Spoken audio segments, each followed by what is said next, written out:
Hi guys, welcome to our channel Telugu audio stories with Mythili. నా ఛానల్ని ఎవరైనా ఫస్ట్ టైం చూస్తున్నట్టయితే తప్పకుండా లైక్ చేయండి, షేర్ చేయండి అండ్ సబ్స్క్రైబ్ చేసుకోండి ఫ్రెండ్స్. ఎన్నాళ్ళైనా నీకై వేచుంటా ఎపిసోడ్ 71. ఇక లేట్ చేయకుండా స్టోరీలోకి వెళ్ళిపోదామా? ఒకవైపు ప్రాప్తిని చూస్తే చాలా ఏడుస్తుంది. తనకి ఎలా నచ్చజెప్పాలని చూస్తున్న అగస్త్య ఇక తల్లి ప్రవర్తనకి ఆశ్చర్యపోతారు.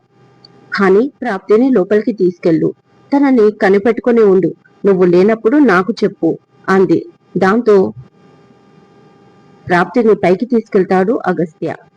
సడన్ గా మమ్మీలో ఇంత చేంజ్ ఎలా డాడీ అని అడుగుతాడు అశ్విన్ ఉండబట్టలేక.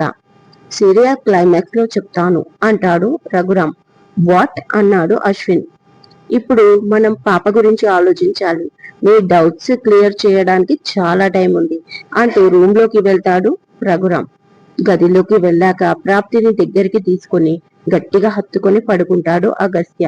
అస్సలు కదలనివ్వలేదు ఆమెను. ఏడుస్తూనే ఉంటుంది కదా సనా అడిగింది అతని ఎదపై పడుకున్న ప్రాప్తి. ఇప్పుడు పడుకుని ఉండొచ్చు అన్నాడు.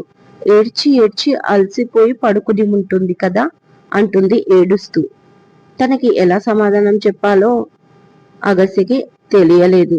ఎర్లీ మార్నింగ్ గుడ్ మార్నింగ్ పప్పా అంటూ తన దగ్గరికి వచ్చే పాప కళ్ళల్లో మెదిలి అతని కళ్ళల్లోంచి కూడా వాటర్ కారిపోతాయి.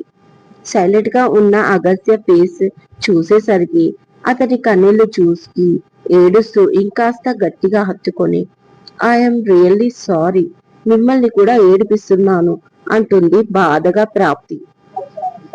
నువ్వే కాదు, తను కూడా నా ప్రాణమే. అంత ఈజీగా నేను వదులుకోలేరు మిమ్మల్ని. కాకపోతే ఒక క్లూ కూడా దొరకక ఆగి ఉన్నాను. ఏమాత్రం తీగ దొరికినా అల్లుకుంటూ పోవడమే. కాకపోతే నేను ఆలోచించేది ఒక్కటే, నేను ఏదైనా తొందరపడితే తనకు ఏదైనా ప్రమాదం జరగొచ్చు అని. అసలు ఈ కిడ్నాప్ వెనుక వాళ్ళ ఉద్దేశం ఏంటో మనకు తెలియాలి. అది చేసింది ఎవరైనా తెలిసే వరకు సైలెంట్ గా ఉంటున్నాను. అంతేకాని నా పాప పైన నాకు ప్రేమ లేక కాదు, నాకు చాతకాక అంతకన్నా కాదు ప్రాప్తి అంటాడు అగస్త్య. ఆ విషయం నాకు తెలుసు. నా అనుమానం అయితే శైలేష్ పైనే. వాడే నా పైన పగ పాపపై ఎందుకు చూపించాలి? ఏదైనా ఉంటే నా పైన చూపించొచ్చు కదా. పసిగుడ్డుగా ఉన్నప్పుడే దాన్ని చంపబోయాడు. ఇప్పుడు నా దగ్గర క్షేమంగా ఉంది అని తెలిసి దాన్ని ఏదైనా చేస్తాడనేదే నా భయం అంటూ ఏడుస్తుంది ప్రాప్తి. అలా ఏమీ జరగదు.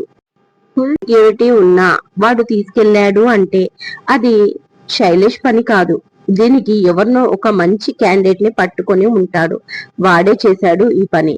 అది ఎవరు చేశారో తెలిసి వాళ్ళకి ఏం కావాలో తెలిస్తే నెక్స్ట్ వాళ్ళకి కావాల్సింది వాళ్ళకి ఇచ్చి పాపని నేను తెచ్చుకుంటాను.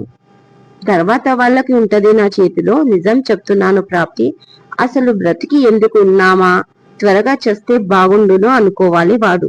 ఎవ్వడైనా సరే అంతలా నరకం చూపిస్తాను. నా పాప వైపు చూడ్డం కాదు, తన గురించి ఆలోచించిన బ్రతకనివ్వను నేను అంటాడు చాలా కోపంగా అగస్త్య. ఆ క్షణం ప్రాప్తికి భయం వేసింది ఆయన కోపం చూసి. అలాగే సైలెంట్ గా పడుకుంది, కళ్ళు మూసుకుంది. ఆలోచించి ఆలోచించి అలసిపోయిన ప్రాప్తి ఎప్పటికో గాని నిద్రపోదు. మార్నింగ్ 10 o'clock మెల్లిగా మెలకువ వస్తుంది. పక్కనే కవితమ్మ ఉంది. ఆయన ఎక్కడికి వెళ్ళాడు కవితమ్మ అని అడుగుతుంది. పోలీస్ స్టేషన్ కి వెళ్లారమ్మా మీ మామయ్య గారు అగస్త్య బాబు అంటుంది. వెంటనే కవితమ్మని పట్టుకొని నా పాపకి ఏం కాదు కదా అంటూ ఏడుస్తుంది. ఏం కాదు తల్లి, వాళ్ళు ప్రయత్నాలు చేస్తున్నారు, మన పాపకి ఏమీ కాదు అంటూ తనకి నచ్చజెప్పుతూ ఆమె కూడా ఏడుస్తుంది. ఆ తర్వాత బలవంతంగా వాష్రూమ్ లోకి పంపించి ప్రాప్తికి టిఫిన్ కోసం కిందికి వస్తుంది. ఫ్రెష్ అప్ అయి ప్రాప్తి సోఫాలో కూర్చొని ఫోన్ లో పాప పిక్స్, తన వీడియోస్ చూస్తూ ఏడుస్తూ ఉంటుంది. అప్పుడే తనకు ఒక ఫోన్ వస్తుంది. తెలియని నంబర్ నుంచి. లిఫ్ట్ చేయగాని ఎలా ఉన్నావే, నీ కూతురు దూరం అయ్యి అని అరుస్తుంది ఒక లేడీ వాయిస్. ఏంటి అని తన నోటి నుంచి మాట బయటికి రాకముందే అయినా నీ కూతురు ఎలా అవుతుంది నీ చెల్లెలికి పుట్టిన కూతురు కదా, పెంచుకున్నంత మాత్రాన నీకు కూతురు అయిపోతుందా అని వికృతంగా నవ్వుతుంది ఆ వాయిస్. రాజమణి గుర్తుపట్టిన ప్రాప్తి, రాజమణి నువ్వేనా? నా పాపని తీసుకెళ్ళింది మీరేనా? నాకు మొదటి నుంచి డౌట్ గానే ఉంది. మిమ్మల్ని నేను అస్సలు వదలను అంటూ ఏడుస్తూ అరుస్తూ ఉంటుంది ప్రాప్తి ఫోన్లో. అవును, మేమే తీసుకెళ్ళాం. ఏం చేస్తావే నువ్వు? నీ మొగుడితో చెప్పి మమ్మల్ని పోలీస్ స్టేషన్ లో పెట్టిస్తావా? చెయ్యి, నువ్వేం చేయాలనుకున్నా చెయ్యి, కానీ పాపను మాత్రం నీకు దక్కనివ్వను అంటూ అరుస్తుంది. అంత పని చేయకు, నేనేం చెయ్యను, నా భర్తకి ఏమి చెప్పను, నీ కాళ్లకు దండం పెడతా, నా పాపని నాకు వదిలేయ్. అయినా నేనేం తప్పు చేశాను? అది నా చెల్లి బిడ్డే మాత్రమే కాదు, నీకు మనవరాలు కూడా. ఆ మాత్రం మమకారం లేదా మీకు? రోజు కూడా రాక్షసుల్లాగా ఆ పసిబిడ్డని గొయ్యి తీసి పాతి పెట్టారు. చివరి క్షణంలో నేను పాపని కాపాడుకున్నాను. అలా అని మిమ్మల్ని నేను ఏమీ అనలేదు. నా పాపని కాపాడుకొని నా మానాన్ని నేను పెంచుకుంటున్నాను. మీకు ఎలాంటి హాని జరగలేదు మా వల్ల, నా ఫ్యామిలీ వల్ల. అయినా ఎందుకు మాపై ఇంత పగపట్టావు? నువ్వు చేసిన తప్పులకి నా చెల్లెలే కాదు, నీ కొడుకు కూడా ఆత్మహత్య చేసుకుని చచ్చిపోయాడు. ఇంకా ఏం సాధిస్తావు మమ్మల్ని ఇలా ఇబ్బంది పెట్టి? నీ వల్ల ఊరిని కూడా వదిలేసి బతుకుతున్నాం కదా. అగస్యకి నీ కూతుర్ని ఇద్దామనుకుంటే ఆయన నన్ను ఇష్టపడ్డాడు, అందులో నా తప్పేమీ లేదు. అయినా ఆ అమ్మాయి కూడా వేరొకరిని ఇష్టపడింది. అప్పుడు అగస్యని పెళ్లి చేసుకుని ఉంటే సంతోషంగా ఉండేదా? అది మీకు అర్థం కాదా? మీ సంతానంలో ఎవరూ కరెక్ట్ గా లేరు. దాని గురించి కూడా నువ్వు ఆలోచించకుండా వేరే వాళ్ళ జీవితంలో ఎందుకు నిప్పులు కురిపిస్తున్నావు రాజమణి అని అడుగుతుంది ప్రాప్తి. అదంతా నాకు తెలియదు, నాకు కావాల్సింది ఒకటే, నువ్వు ఏడవాలి, నా కొడుకు దగ్గరికి నువ్వు రావాలి, నువ్వన్నట్లు మా కాళ్ళు పట్టుకోవాలి. ఇది మాత్రమే నాకు కావాల్సింది అంది రాజమణి. సరే వస్తాను, ఎక్కడున్నారో చెప్పండి. ఊర్లో ఉన్నారా, హైదరాబాద్ లో ఉన్నారా? వచ్చి నీ కాళ్ళు, నీ కొడుకు కాళ్ళు మొక్కుతాను. తప్పైపోయిందని ఒప్పుకుంటాను. నా బిడ్డను నాకు ఇస్తారా మరి అడుగుతుంది ప్రాప్తి. అదెలా కుదురుతుందే? నువ్వు వచ్చి మా కాళ్ళు పట్టుకుంటే మాకు తృప్తి కలుగుతుందా అని అడిగింది. మరేం కావాలి? డబ్బు కావాలా? ఇస్తాను. నా భర్తను అడిగి ఎంత డబ్బైనా ఇస్తాను. నా పాపను వదిలేసి మరొకసారి వేడుకుంది ప్రాప్తి. ఎవరికి కావాలి డబ్బు? నా దగ్గర లేదనుకుంటున్నావా నువ్వు? నీ చెల్లెలు చనిపోతే పోలీస్ కేసు అవ్వబోతుంటే డబ్బులు పెట్టి పోలీసుని కొన్నాను. నా కొడుకు ఆత్మహత్య చేసుకుని చచ్చిపోతే ఆత్మహత్యకు కారణాలు వెతకడానికి వచ్చిన ఆ పోలీసుని కూడా డబ్బులు పెట్టి కొన్నాను. చివరికి నువ్వు వెళ్ళి కంప్లైంట్ ఇచ్చావు కదా, సొంత మనవరాల్ని గొయ్యి తీసి పాతి పెట్టింది అని.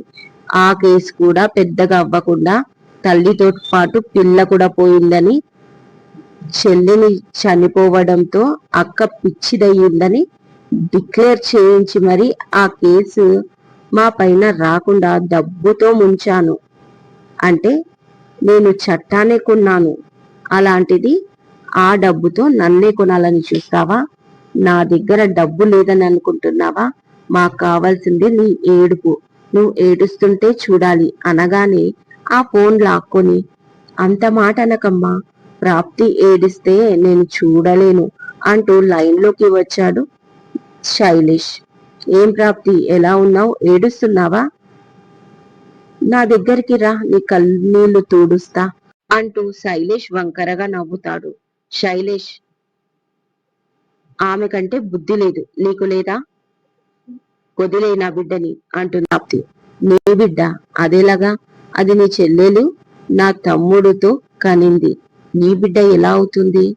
నీకంత కోరికగా ఉంటే నా దగ్గరికి రా అనగానే చెప్పుతో కొడతా శైలేష్ ఎక్కువ మాట్లాడితే అని అరుస్తుంది ప్రాప్తి. ఇదే ఇదే తగ్గించుకోమనేది. ఇలా ఆవేశపడితేనే నువ్వు నష్టపోతావు, దానికి ఫలితం పాపశవం అన్నాడు శైలేష్. వద్దు వద్దు, మరొకసారి అనను, తప్పైపోయింది, నన్ను క్షమించు, నా పాపని ఏమి చేయకు ఏడుస్తూ అడిగింది ప్రాప్తి. ఛీ ప్రాప్తి, నువ్వలా ఏడవకు, నేను చూడలేను. సారీ అన్నా వినలేను. నిన్ను ఏడవకుండా చూద్దామని అనుకుంటే నువ్వు ఆవేశపడుతున్నావు. సరే, నీ పాప నీకు కావాలి అంటే నువ్వు చేయాల్సింది చాలా ఉంది. చేస్తావా మరి అడిగాడు శైలేష్. చెప్పు ఏం చేయాలి అడిగింది ప్రాప్తి. అగస్త్యని వదిలేయాలి. అదెలా కుదురుతుంది? కుదరదు అనే మాట ప్రాప్తిది కంప్లీట్ కాకముందే కుదరాలి, కుదిరి తీరాలి అని అరిచాడు ఆవేశంగా ఫోన్లో శైలేష్. నేను ట్రై చేశాను. ఒకవేళ నేను ఆయన్ని వదిలేసిన ఆయన నన్ను వదలకపోతే నేనేం చెయ్యాలి అడిగింది ప్రాప్తి. ఎలాగైనా అతనికి కోపం తెప్పించకుండా తన కూతుర్ని తన దగ్గరికి చేర్చుకోవాలన్న ఆలోచనతో. దానికి నా దగ్గర వేరే ఆప్షన్ ఉంది. నీ మొగుడికి తెలియకుండా నువ్వు వచ్చి నన్ను కలవాలి అన్నాడు. ఎందుకు కలవాలి అడిగింది. అటువైపు నుంచి మౌనం. చెప్పు ఎందుకు కలవాలి? నిన్ను కలిస్తే నా పాపను నాకు ఇచ్చేస్తావా అని అడిగింది ప్రాప్తి. ఇస్తాను, కాకపోతే నువ్వు నాతో రిలేషన్ పెట్టుకుంటే ఇస్తాను అన్నాడు శైలేష్. ఒక్క క్షణం ఆమె కాళ్ళ కింద భూమి కంపించింది. అతని మాటతో షాక్ తో ఒంట్లో చెమటలు పట్టేశాయి. ఇక తనకు తెలియకుండానే తన నోటి నుంచి ఏం మాట్లాడుతున్నావో తెలుస్తుందా నీకు అనగలిగింది ఒక నిమిషం తర్వాత. నాకు తెలుస్తుంది. ఇప్పుడు నీకు తెలిసింది కదా, పాప కావాలంటే తప్పదు ప్రాప్తి అన్నాడు శైలేష్. పిచ్చి పిచ్చిగా మాట్లాడుతున్నావు. అయినా ఒక పెళ్ళైన ఆడపిల్లతో మాట్లాడాల్సిన మాటలా ఇవి అడిగింది ప్రాప్తి. నాకదంతా తెలీదు. నీకు కావాల్సింది పాప, నాకు కావాల్సింది నువ్వు. ఇక నేను చెప్పినట్లు వినాలి, తప్పదు అన్నాడు శైలేష్. ఇదండి ఇవాళటి ఎపిసోడ్. ఈ ఎపిసోడ్ మీకు నచ్చినట్టు అయితే నాకు కామెంట్ లో చెప్పండి. అలాగే లైక్ చేయండి, షేర్ చేయండి, సబ్స్క్రైబ్ చేసుకోండి నా ఛానల్ ని. మరొక మంచి ఎపిసోడ్ తో మీ ముందు ఉంటాను. మైత్రి.